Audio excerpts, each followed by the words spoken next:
And we're back with another episode of Syracuse Sports, presented by Crouse Health, the exclusive healthcare partner for SU Athletics. Hello, everybody. My name is Brent. I'll be your host, and Eric Devendorf.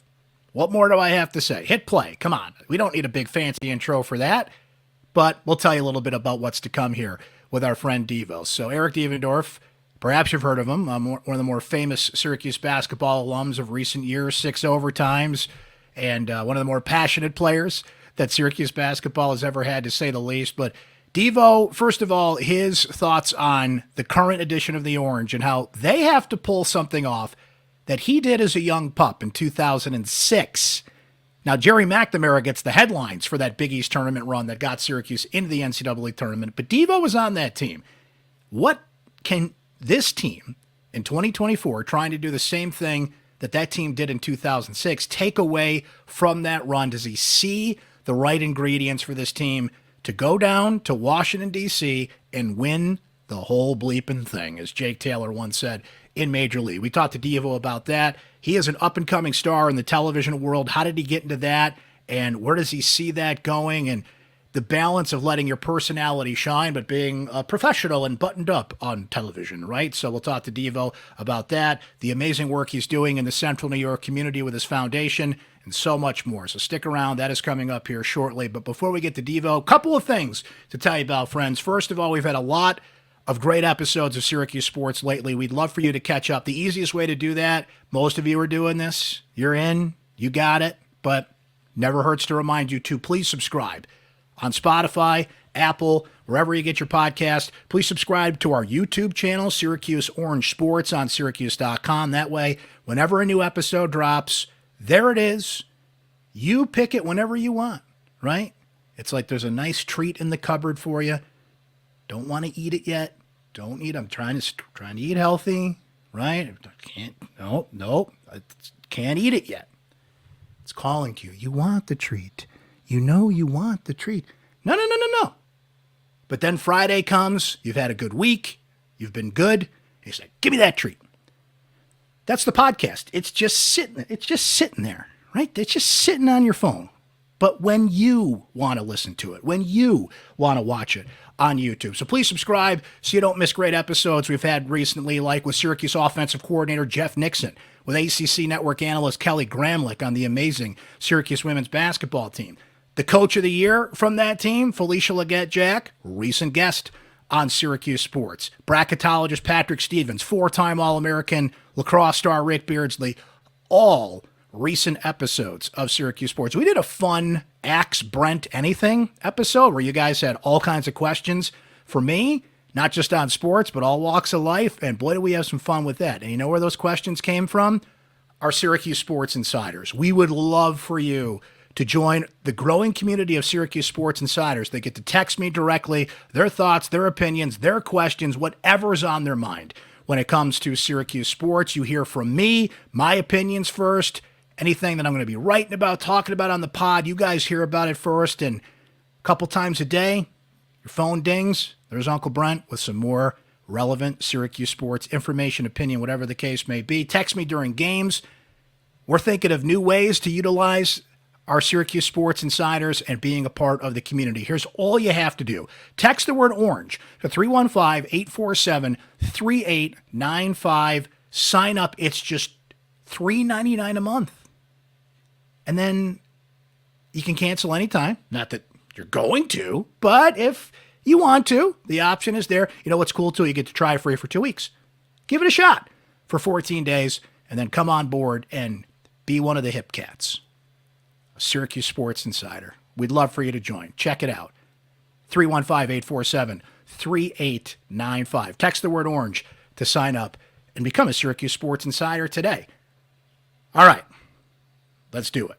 Eric Devendorf, Syracuse basketball legend, today's guest on Syracuse Sports. So, Eric, what we have is a Syracuse basketball team that needs to win a conference tournament in order to make the NCAA tournament.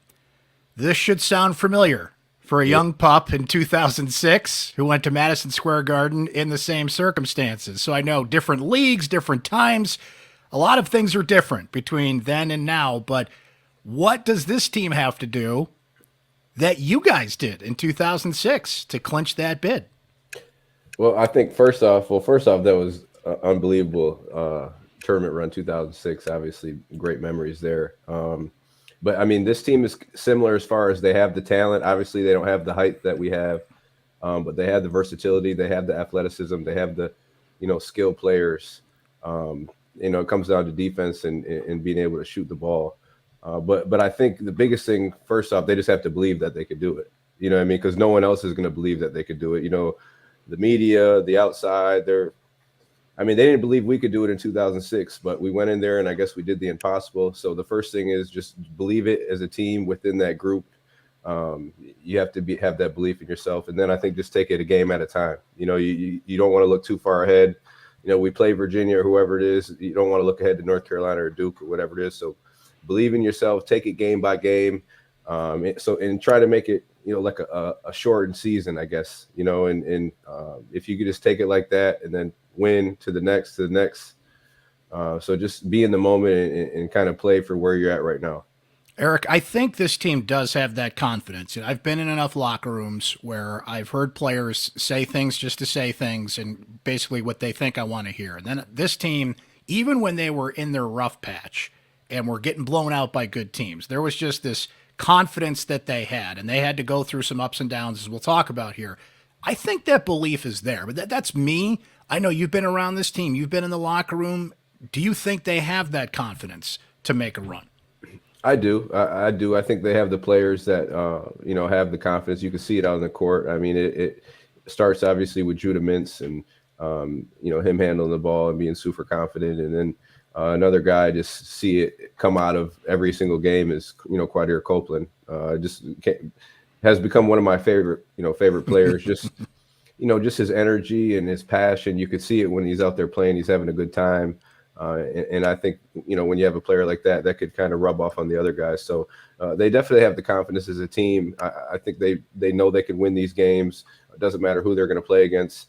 Obviously, they beat the best and then they lost to the worst. So it's just about developing that consistency, game in and game out. And again, they have the pieces. They have the offensive players. Defensively, they are capable. It's just about, being consistent on that end, bringing that energy and effort, and which wasn't there really at all against Clemson, giving up 90 points. But, to be able to have that energy and effort and be consistent on that end, be consistent rebounding and taking care of the ball. If you could do those things, you're going to put yourself in a good position to win the games. And I think personally, when we go out there, Syracuse has the most talented guards almost each and every single time that even against Clemson, they had the better guards. It's just their bigs were dominated inside. So, but I think guard play is what wins it. In the NCAA tournament and tournament play, it's the guard play and then being able to have a little bit of that balance. But these guys have it. Just a quick follow-up on that, Eric, because you brought up Quadir, and I don't want to steal John Rothstein's gig here, but I'm going to steal a line from him. He likes to make comparisons. I see a lot of Eric Devendorf and Quadir Copeland. I see a confident guy that likes to mix it up. I think your games are similar in some ways. Do you see it? I mean, you're a big fan of him. You've been around him. You've seen his game kind of round out. Do you once in a while say, what, that kind of reminds me of somebody, and that somebody's me? You know what? As far as like just having fun, having passion, showing emotion, like you said, talking a little bit, definitely. I mean, we're super similar when it comes to that. I think he's obviously more athletic than me. He's taller. He's more rangy and long. But as far as like creativity and getting to the basket, definitely. I see we have similarities. I think I was a better shooter right now at this point, obviously, but I think he has the capability to become a good shooter because you look at his jump shot and look at his form, it's there. It's really not anything that you have to tweak it with. It's just about getting the reps and getting confident in his shot. So I love his game, man. I just think when you see a player that goes out there and plays with that type of confidence, despite what's going on, you can't really tell, if he's up or down. I mean, he's going to show it, obviously a little bit of emotion, but he's always locked in. He's always focused, and he does a lot more than score the basketball. He impacts the game on the defensive side of the ball, passing the ball, making plays, and just giving his energy and effort. He's a game changer. Going back to 06 a little bit, too, you mentioned the guard play. I mean, obviously, Jerry McNamara just had the tournament run of tournament runs. that year with some help from other players on that team, yourself included. Is Judah Minz the natural comparison there? He's not obviously not as good of a three-point shooter as Jerry was, but has a lot of those. If there's somebody on this team that's going to say, here's my back, get on board and let's do this thing, is he the most natural candidate you think that could come close to what Jerry did and carry a team through no matter what those circumstances are? It doesn't necessarily have to be the same way that Jerry did, but is Judah kind of the guy you point to that could do that? Yeah, I mean, he's one of the most talented guys in the country, one of the best guards in the country. I think he's going to have to make jump shots. You know, he's going to get to his spots. He's going to get to the paint. He's going to be able to get to the free throw line. Now, as you know, they win and go later into the tournament, they're going to try to lessen those opportunities at the free throw lines and lessen those paint touches. And that's when, you know, you go against a team like Virginia, they're going to play box and elbows. They're just going to run you right into the help defense, make you kick it out, and you know, hopefully you got guys like Chris Bell and Justin Taylor knocking down shots. But I think Judah, he's capable of doing it. For me, he has to be able to shoot the ball better. He has to be able to space the floor with his shot. And then he also has to be able to up his assists. You know, I know he's averaging 4.5 assists, which is good. But I think for him and his teammates, he needs to be in that 6-7 range just to be able to get his guys involved early. Because he's the one guy, him and Quadir, but more so him. He's the guy that can do it by himself. He can get his own shot. But a lot of these other guys need him to get them a shot. You know, so I think, and he needs those guys. He needs Chris Bell to play well. He needs Justin Taylor to chip in and, you know, guys like Malik Brown to feel engaged. So I think early on it's important for him to be able to get those guys involved, you know, get their confidence going. And then when we need a bucket, when you need a bucket at the end of the game, end of the shot clock, whatever the situation is, you know, you can give the ball to him and he can make something happen. So regardless of what happens in the postseason, in the ACC tournament, and wherever they go beyond that, when you take a step back and look at it, Eric, with the regular season over, how would you grade Adrien Atreus' first season as head coach? Like a letter grade? Whatever you want. It could be the Dave Portnoy pizza grade. It could be a letter grade. It could be whatever you want. What do you think? Yeah, I mean, I don't know. I don't want to give a grade. I just think he's done a really good job. I think he's probably exceeded expectations. You know, winning 20 games in his first year. I don't know what the stat was, but it was the first time they had 20 wins in the ACC in 10 years. 10 years. So, I mean, if you ask anyone, he's done a pretty good job. I mean, well, not if you ask anyone. There's some people are gonna. There's always some out there. Right? Yeah, exactly. Yeah. But if you ask me, 20 wins in your first season, beating a team like North Carolina, beating teams like Oregon in non-conference, and then being able to be right there with teams like Gonzaga and Tennessee early on in the year, the teams who are competitive teams right now. He's done a great job. I mean, has there been learning curves for him? Just like any first-year head coach. I mean, he's trying to figure out his guys. He's trying to figure out lineups, what works best together. But winning, I don't know what they won the last 5 out of their 7 games to end of the regular season, and you can't really ask for much more, than he's done in his first year. So I think he's really exceeded expectations. Eric, I wonder how you see it, because when I look at it, I think for, I don't know, probably the first 15 games or so, for lack of a better term, Autry was being polite. I think he was doing the things that he feels like a coach has to do. He was saying the right things at a press conference, certainly behind the scenes, and how he ran practices and everything, and putting in his style. And we just knew this was going to take time. It's just you can't take the cake out of the oven before it's ready kind of thing. But after Syracuse lost to Wake Forest by almost 30 points, and he came in and dropped the hammer at that press conference, that's when I think, at least publicly, we saw him take control of the team, because shortly after that, he had to dismiss Benny Williams from the team, had to make some tough choices, certainly trying to implement his style, but even that got affected because now you're losing bodies. Naheem McLeod goes down. He didn't have Chance Westry. Peter Carey gets hurt. And he talks so much about wanting to go deep on the bench, but he literally couldn't at one point, given the bodies that he had. So that's what I think I'm most impressed with. Is there's always things that happen over the 4 or 5 months of a college basketball season that he had to adjust to, but he had to go against what he even wanted to do and just kind of go with the flow and accomplish those things that you noted there. Would you put that at the top of the list maybe of the things that he accomplished this year, having to adjust to what was thrown at him? Yeah, absolutely. And especially in your first year, you think you're going to have a lot of those guys. You think you're going to have Benny Williams. You think you're going to have McLeod. Possibly you think, Westry is going to come back mid-season and ends up sitting out the whole year. So he had a lot of adversity thrown at him in that first year, and I think he's handled it pretty well. And I think, you talk about that Wake Forest game and that press conference. I think early on it was him not trying to step on anybody's toes, trying to say, like you said, all the right things in the media, is answer the questions the right way or the correct way or political way, whatever it is.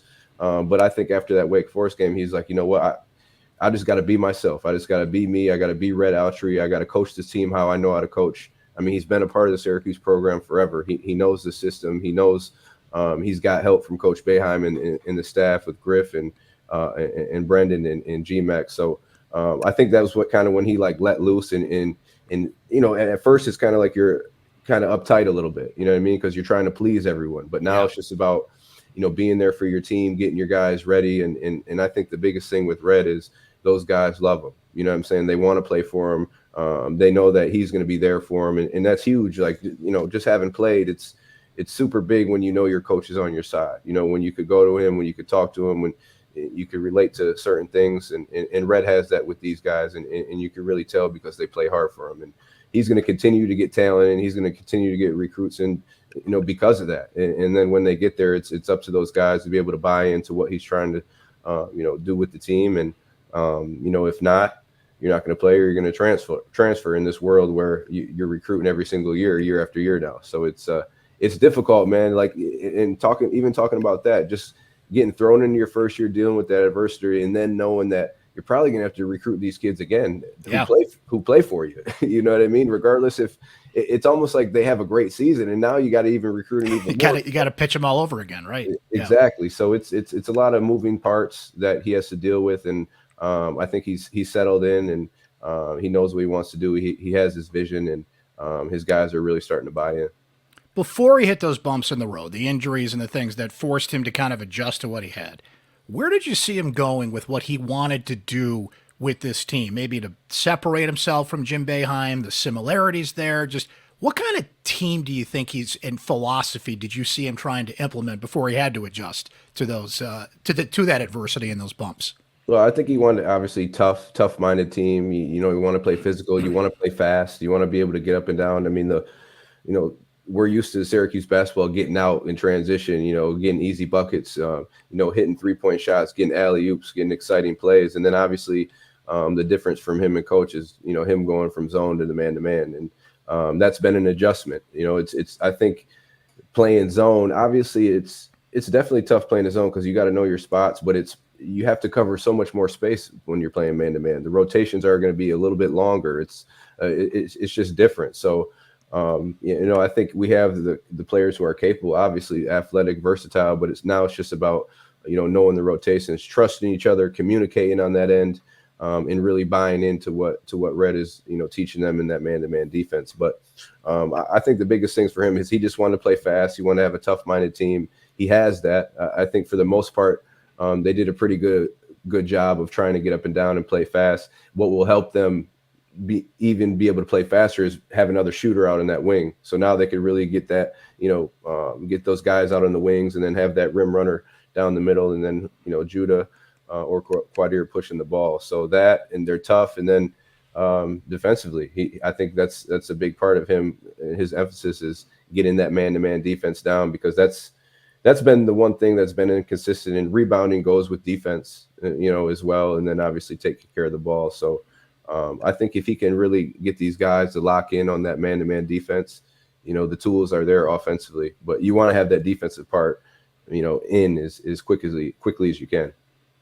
Eric, earlier I wanted to get your comparison on Quadir and yourself. There was another comparison that I wanted to get your perspective on that you saw firsthand. I've heard some people say that Judah Minz reminds them of Johnny Flynn.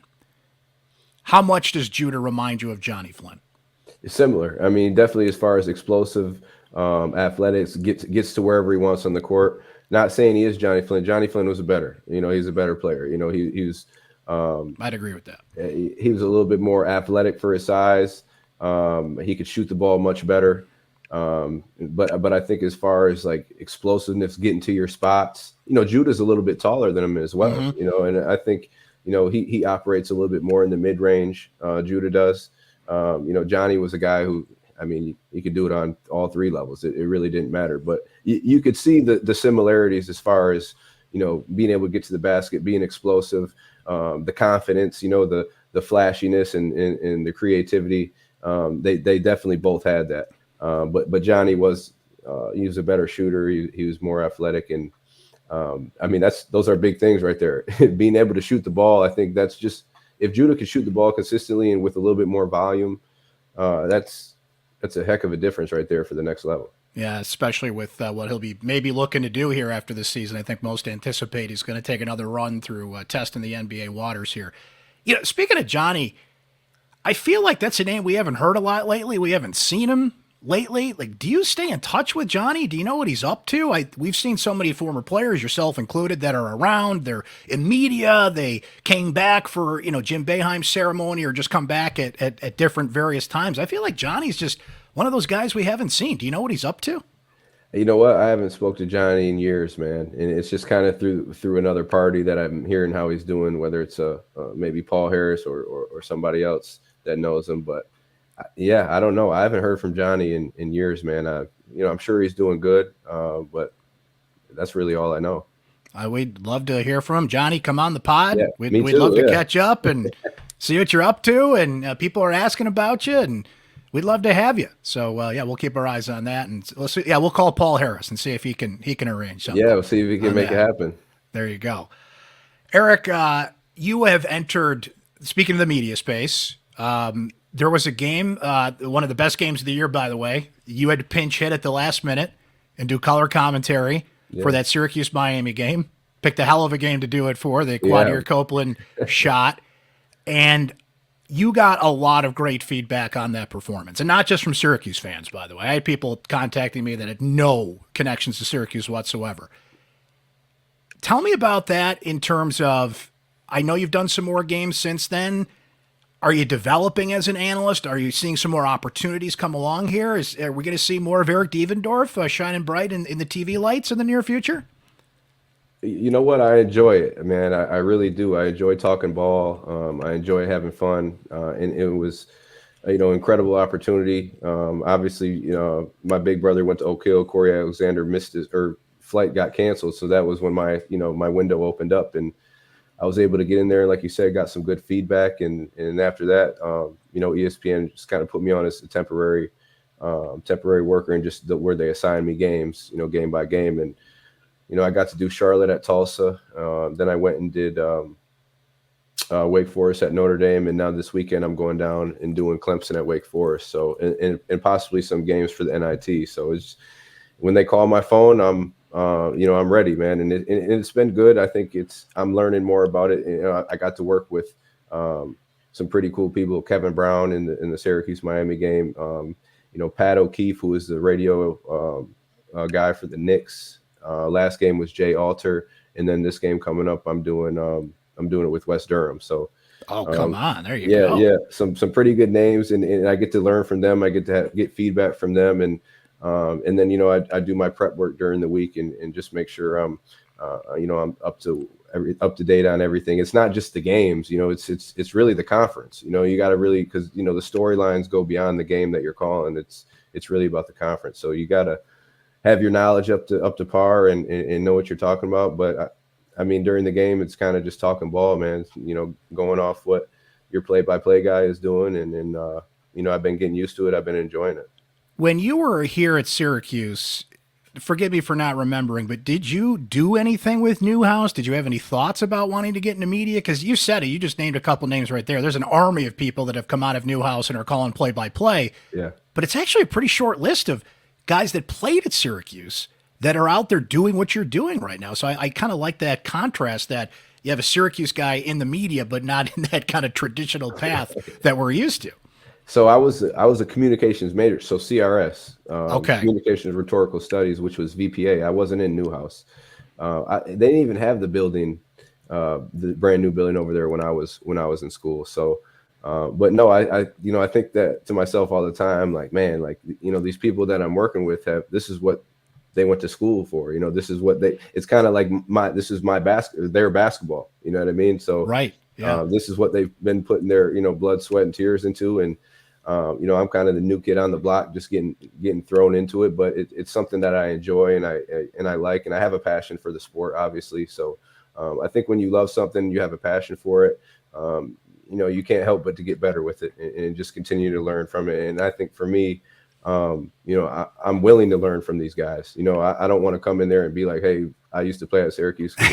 First of all, that's just the wrong approach to go about it. I'm coming into their field and, so I'm trying to learn from them. And, I mentioned some of those guys that I get to do it with. I mean, you can't help but to get better and learn from those guys. So I'm just pretty grateful to be able to get those opportunities and continue to do it. Now, that being said, I think what separates the great analysts is when they can let their personality shine through while also telling us what they see and educating the viewer there. And look, we know you, Eric. We know how passionate you can be. When you do your show with Chris Joseph, you guys let it fly. It's uncensored. It's what's on your mind. So I'm kind of curious how you navigate that because, you go on ESPN, you're kind of like, okay, I gotta take a deep breath here, put this hat on, right? Versus when you do your show or whatever the case may be. How are you balancing that? Because I think people want that passion from you, but I get it. It's TV. You kind of have to button up a little bit and find that balance. How do you do it? Yeah, well, obviously, I'm not going to go with, like we were doing in the Devo and Chris Joe show, just start off with cursing MFers and stuff like that. I'm not going to go in like that. But you are right. They do want to see you. They want you to be yourself and be your authentic self. And I think I'm learning. Obviously, I know how to be myself, but on TV, trying to taper it a little bit. I'm learning how to do that, but I'm still letting my personality shine through and be who I am. At the same time, calling the game and seeing what I see. I think when you put me in a basketball environment, it just kind of comes out of me. I mean, I'm going to be who I am.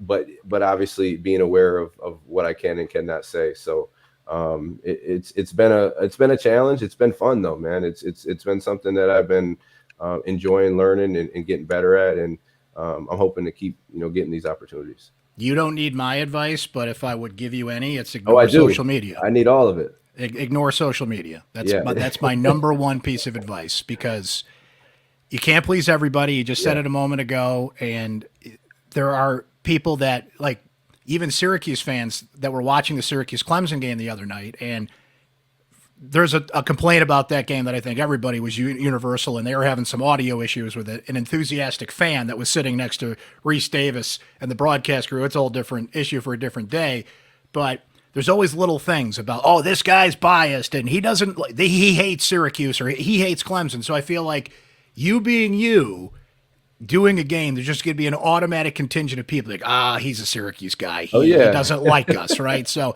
you just got to ignore that. Call it like you see it. You know the game, and that passion that comes through about the game, like that quad ear shot, right? I don't care if that's Syracuse, Miami, whatever game you're doing. I think you're going to be just as into that no matter who makes that shot. A little more juice because it's Syracuse, but right. I think the passion for the game comes through, and I feel like you have a chance to be like Jeff Van Gundy, right? I know he was a coach and comes from a different perspective, but at the end of the day, people love that Van Gundy knows the game, was honest about the game, would call out officials when needed, and just you could rely on what he was saying to educate me as a viewer. And I feel like if you do that, then you're checking all the boxes you need to. I appreciate that, man. It means a lot. And like I said, I try to take all the feedback, good and bad that I could get because that's the only way you can get better with it, So I do appreciate that very much. No problem. Come take my class at Newhouse. We'll let you. Yeah, Newhouse, I need you to pay for that. We'll see what we can do about that. How that goes. A couple more things for you, Eric. One thing we've talked about this before in other places, but just to kind of bring it here to the podcast, I'm so intrigued by how you are just a part of the Syracuse community now, right? A lot of guys come to Syracuse and they come back and they're former players and people embrace them for that, but you have a unique connection with this community. You're a part of this community now. You have a foundation in this community. Just tell me how that came to be. And I know you're proud of that and just the steps you're taking there and not just somebody who, hey, went to Syracuse. You are Syracuse now. Like, how did that come to be? And just how do you do that day to day now? Well, you know what? I've always had it in my heart. I wanted to help people. I always want to make an impact. And then when I came to Syracuse, just the love that you get, I try to describe it to people because, when I'll bring somebody in from out of town and, I'll be walking around and then Devo, and then people are like, what's going on here, guy? Like, everybody you run into, I'm like, you got to understand how Syracuse is, especially when you played basketball here. When you had some success, like these people in the community are taking off, from work to watch these games. They're spending holidays with their families watching these games. So it's precious memories that you gave these people, and you feel it. You feel the love, and it was only right to be able to give that back. And I did it by myself and with some others without the foundation early on, and I've seen how it could help others and really make an impact on others. So I wanted to do it on a bigger stage, a bigger scale. And that's when last August, we started the ED23 Foundation. I got a great board. I got a great team around me, a lot of good local businessmen and people from out of town as well, just helping the vision and trying to put it together. We just want to help the youth. Really, that's the main focus, to help the youth who really don't get the opportunities and have the resources to be able to do things, whether it's through basketball or just learning different crafts, financial literacy.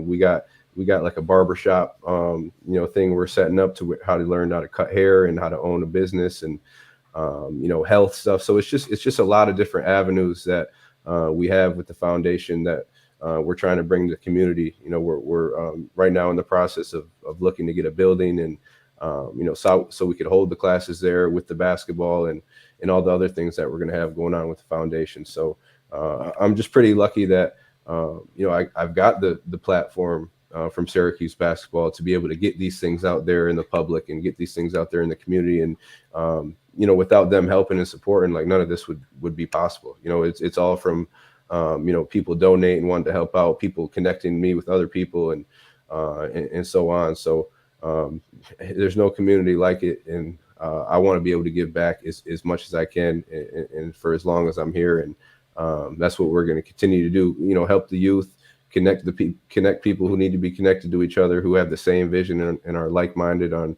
what we're trying to do. And there's a lot of people out here in the community that really want to help out. So just grateful for them and grateful for Syracuse and the platform that they gave me to be able to do all these great things.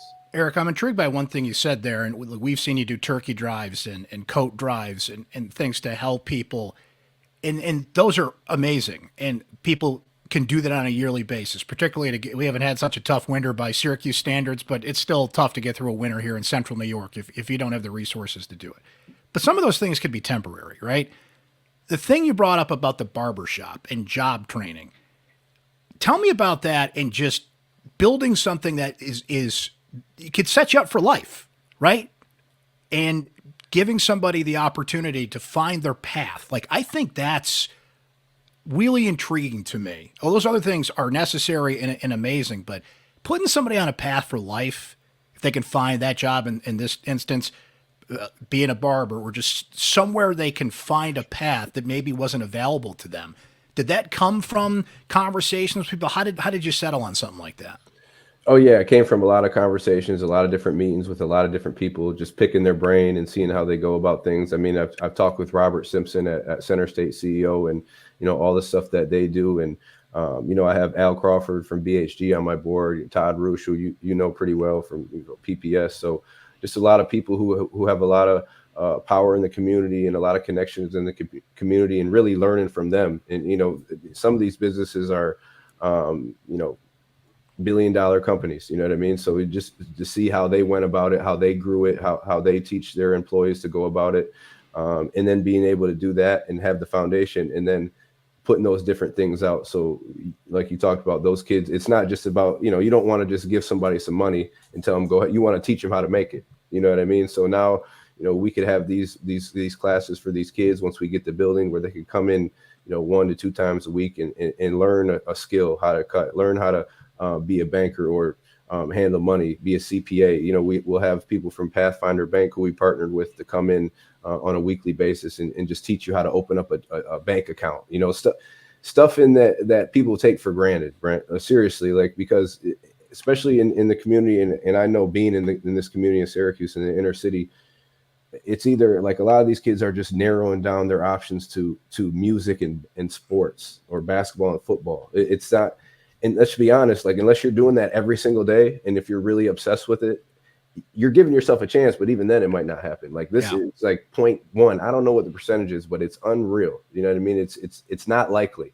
You know what I mean? And we don't want you to stop dreaming about it. We want you to chase that dream, because I think when you play sports, you learn all the skills necessary that you need to be in the job force and be able to work with people and own your own business and things like that. But the things that they really need are the things that are more available and the things that they need to know about. Like they might not know I could be a bank teller, or I could own my own company, or I could be somebody who helps people take care of their money, whatever it is, a barber, own a barber shop, sell merchandise, tech, learn how we have a crypto space that we're going to have somebody come in and just, teach kids about that, just in just different opportunities and different avenues to where kids can go from here to here with the options that they have. And I think, you don't want to have too many options, but you want to have enough to where that you could figure out what your passion is and what you really like and what you want to do. And that's what we're trying to provide with, getting this building together, and then, having these classrooms and all these different companies come in and provide these, different avenues for these kids. I think that's sound advice. I think that's amazing to hear. And I think you and I are fortunate in that we got to pursue things in life that we're passionate about, right? Sports and the things that we're into. But when people ask me, and I'm sure you just literally said it with what you're doing with the foundation, but what I say all the time is have plan B. Like give it everything you have and go after it, and know what the world's like today and how it can get taken away from you and just everything that's there, but have a plan B, right? And as long as you got that, go at it with everything you have. That's amazing to hear that, Eric. Yeah, absolutely. And I think one more thing too, sure, Brandon, is that I really found out being able to help others and give to others is something that you could always do, regardless of the situation that you're in, because somebody always has it worse than you. And I think that it's different ways to be able to give back and impact people. And when you're doing that along the way, sometimes you find out that you really like this. You know what I mean? You want to work in with like Salvation Army or Boys and Girls Club. Like you just find, different opportunities to help people. And then along the way, you sometimes just fall in love with it. So that's usually when you're doing good things, stuff like that comes back to you. And that's kind of how it works out. Absolutely. Last thing for you, Eric, before we go here, just to circle back to basketball a little bit. You did a little coaching, both at Syracuse and Detroit, kind of worked your way, finding a path there. Mm-hmm. Is there a window open to go back to that at some time? Is that an itch that you scratched, or maybe if the right situation presents itself, you would think about getting back into coaching? Oh man, I've had those conversations with the higher ups, I guess you would say, for sure. I mean, those conversations have been ongoing for years, and just the timing and the right fit to when to be able to come in. But yeah, it's definitely still on the table. It's just a lot going on right now, and I know if I was able to hop into that, it'd take away from some of the stuff that I'm pursuing right now as far as the broadcasting and things like that. So, but hey, if it's right, the right fit, if the situation is right and everything else comes together, that's really my passion. I'd love to be able to work with kids at that level, and especially to be able to do it, in Syracuse at your hometown or whatever it is. I'm not going anywhere from Syracuse until my girls, get out of high school. So if it would be a coaching opportunity, it would be here. That'd be the only way I'd do it. But right now I'm enjoying everything going on and just trying to continue to build on that. Excellent. Well, we hope all these opportunities come through. We wish you the best of luck with everything you're doing here. It's great to see. Really appreciate your time. It's always great to catch up with you. I know we'll do it again down the road, but thanks for coming on Syracuse Sports with us today, my friend. Absolutely, Brent. I appreciate you, man. Anytime.